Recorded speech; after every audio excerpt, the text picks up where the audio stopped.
Welcome to the debate. Um, Imagine a single delivery van, right? Just idling in a parking lot for, say, 15 extra minutes every Tuesday.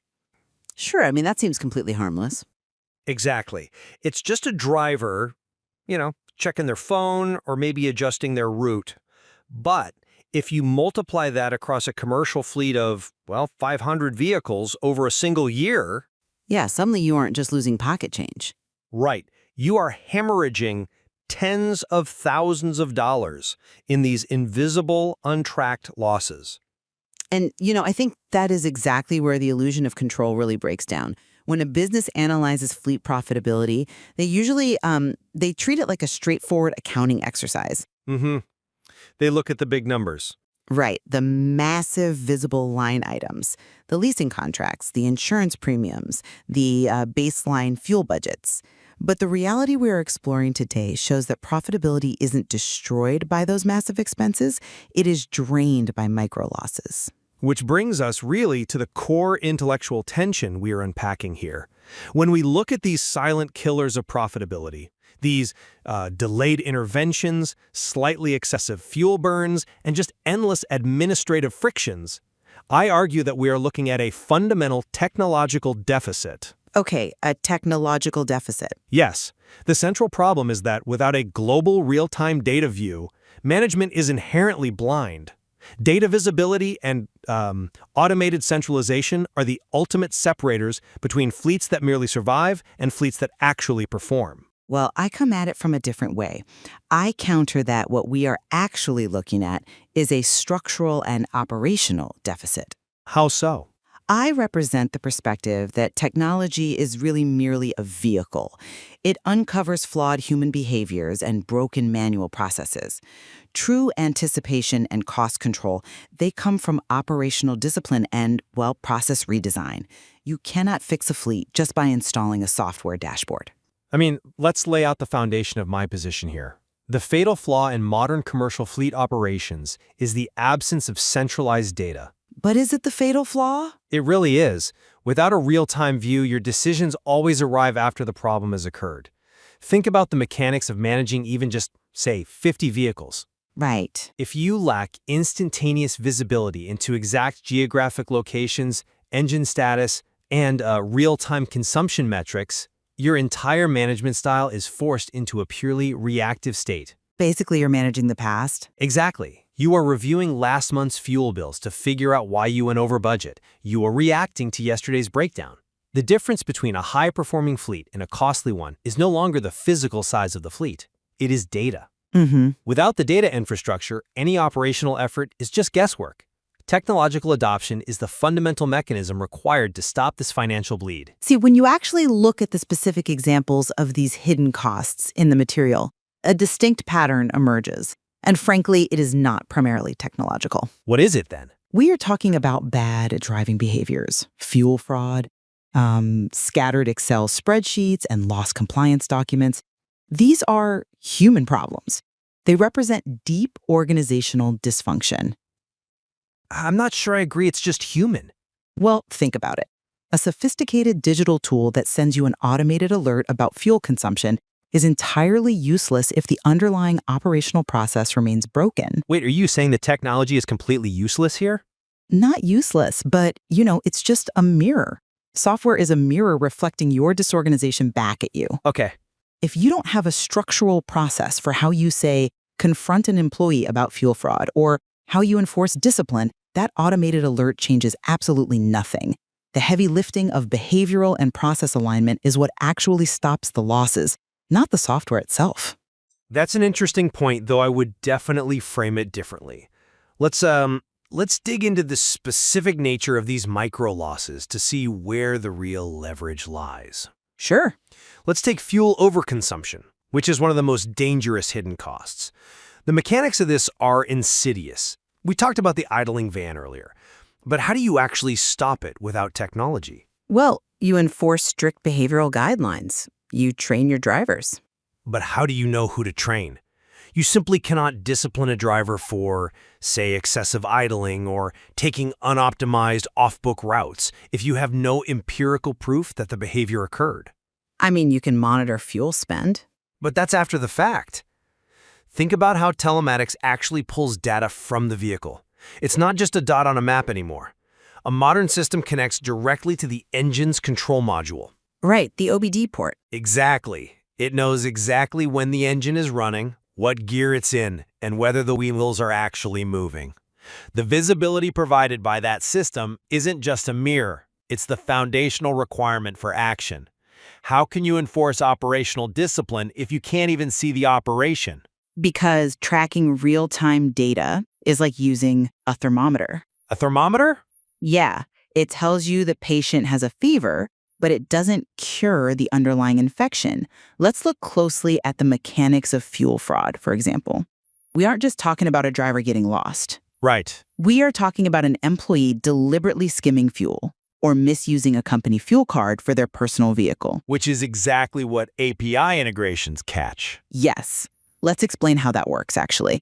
The technological system uses an API to connect the company fuel card data with the vehicle's GPS. So they talk to each other. Exactly.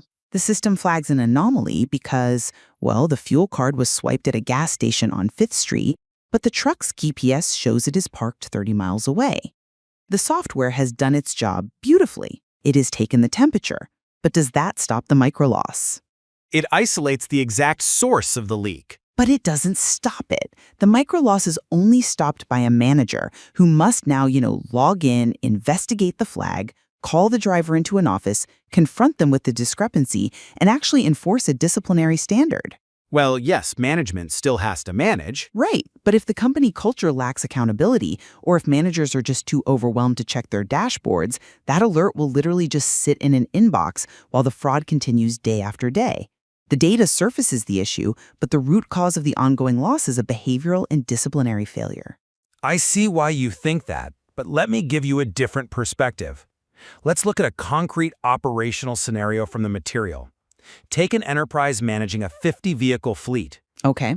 Before they digitalized their administration, their dispatch team was spending an average of 3 hours every single day just on administrative tasks. Over a year, that compounds to more than 700 hours lost purely to administrative friction.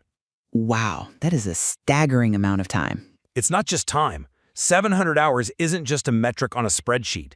That is a full-time human being doing absolutely nothing but hunting for lost pieces of paper in a modern business. But by centralizing operations into a single digital platform, that daily burden dropped from 3 hours to under 30 minutes. That is a massive, mathematically undeniable return on investment.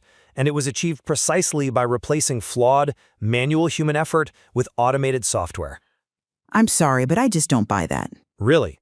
The numbers are right there. Let me tell you why. We have to dissect exactly how those 3 hours were originally being spent. Dispatchers were searching for physical documents, doing manual data entry, chasing down paper validations, and navigating dozens of scattered, disconnected Excel sheets. Exactly, a total mess. Right. But what this really reveals is a company with terrible administrative hygiene. But that's exactly what the software fixed. No, it forced them to clean up a messy desk. If your dispatchers are losing physical documents, that is a self-inflicted organizational wound. I wouldn't call it self-inflicted, it's just the nature of paper. But the massive ROI they experienced didn't come from some highly advanced fleet strategy. It came from basic process fixing. When you set up an automated document expiration reminder to fire off 15 days in advance, yes, the software executes it. Right. But the hidden admin time that was destroying their profitability wasn't some inevitable law of physics. It was the consequence of tolerating a chaotic, undisciplined work environment. They didn't just buy software, they were forced to standardize their processes in order to even implement the software. But the standardization is enforced by the software. That's the whole mechanism of action. When you migrate from scattered Excel sheets to a centralized cloud-based platform, the platform dictates a logical workflow. I mean, in theory. No, in practice, you literally can't lose a physical document because the PDF of the insurance certificate is digitally tied to the vehicle-specific VIN in a relational database. Sure, assuming someone actually uploads it correctly. Right, but the system won't let you dispatch the vehicle if the required field is empty.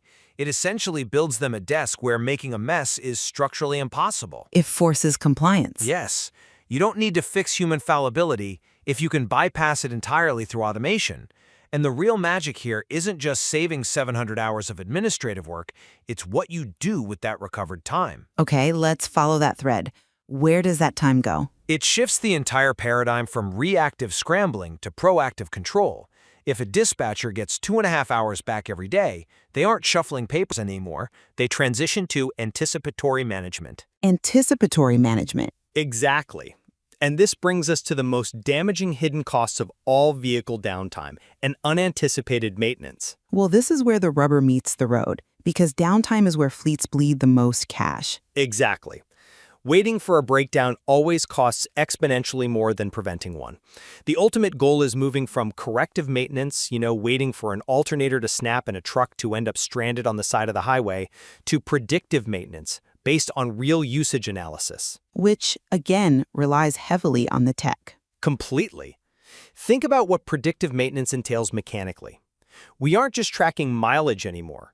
We are utilizing intelligent data streams from the vehicle's OBD2 port or the CAN bus system. The raw engine data. Right. It reads minute voltage drops in the electrical system, or slight RPM anomalies, in real time. Before the driver even notices the headlights dimming, the system sees a 5% drop in alternator output and flags it for maintenance. Impressive, sure. Anticipating a breakdown before it happens is purely a data-driven capability. Human intuition, no matter how disciplined the fleet manager is, cannot analyze thousands of engine data points in real time. This shift is a fundamental change in the physics of fleet operation.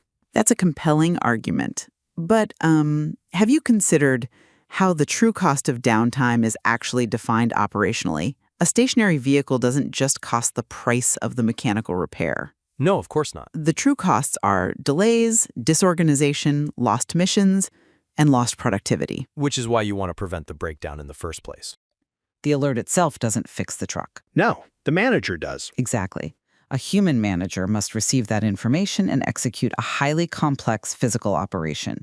They have to pull that specific vehicle out of the daily rotation. Standard procedure. But they have to secure a replacement vehicle, they have to reroute the drivers, adjust the delivery schedules, and communicate with clients to ensure no missions are lost, all while coordinating with the maintenance garage to get the bay ready. Right, which is routine management. But it requires immense agility. A predictive alert is completely useless if the physical operation isn't agile enough to respond to it. Data without operational discipline is like having a state-of-the-art radar system on a sinking ship. A sinking ship. Yes, knowing the iceberg is there doesn't help if your crew doesn't know how to quickly turn the wheel. If the dispatch team is disorganized or if there is no slack built into the process to accommodate a vehicle swap, that predictive alert just becomes an advanced warning of an inevitable operational failure. I think you're disconnecting the data from the response. How so? Moving the decision-making timeline forward requires process alignment just as much as it requires data. I'm not convinced by that line of reasoning because you are treating the operational response as if it's somehow divorced from the data. The data is what coordinates the response. But the dispatcher still has to make the calls and reorganize the routes. But how does a dispatcher reroute drivers seamlessly? How do they locate a replacement vehicle? They use that exact same centralized visibility. They don't have to call drivers one by one on the phone trying to figure out who is nearby or who has room in their cargo bay. Well, They look at the dashboard. They see the real-time position of the rest of the fleet. They integrate with hours of service tracking to see which driver legally has the driving hours left to take on an extra stop. assuming the data is perfectly clean and up to date. Which it is, if it's automated. The technology doesn't just predict the breakdown, it provides the comprehensive situational awareness required to solve the logistical puzzle that follows. Sure, situational awareness helps. It doesn't just help, it's mandatory. Without that real-time field visibility, knowing the exact position, state, and critical alerts of every single asset, that agile operational response you're talking about is literally impossible. But situational awareness still requires an operator capable of understanding the situation and frankly motivated to act on it. You keep defaulting to this idea that the dashboard does the work. It does the heavy lifting. Look back at the root causes of these micro losses we've discussed today. Why were the Excel sheets scattered? Why was the paper taking days to process? because the humans involved were operating in silos without a cohesive strategy. And the centralized tool broke down those silos. It facilitated the breakdown in the silos.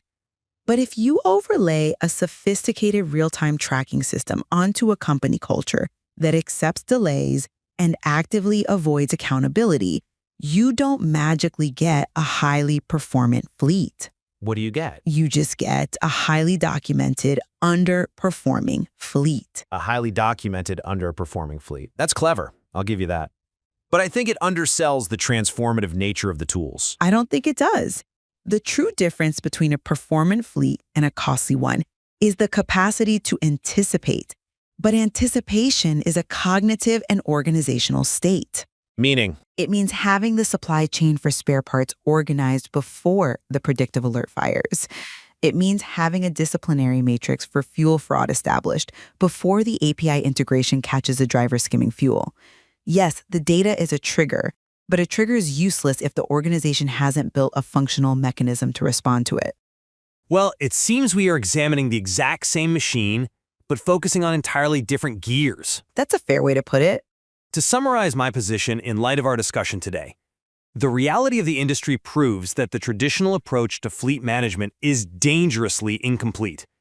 If a business is only looking at massive, visible expenses like leasing and insurance, they are completely vulnerable to the silent, daily financial drain of micro-losses. Agreed. The micro losses are definitely the silent killers. And the only way to transition a fleet from passively suffering those losses to performing with strategic anticipation is through technology.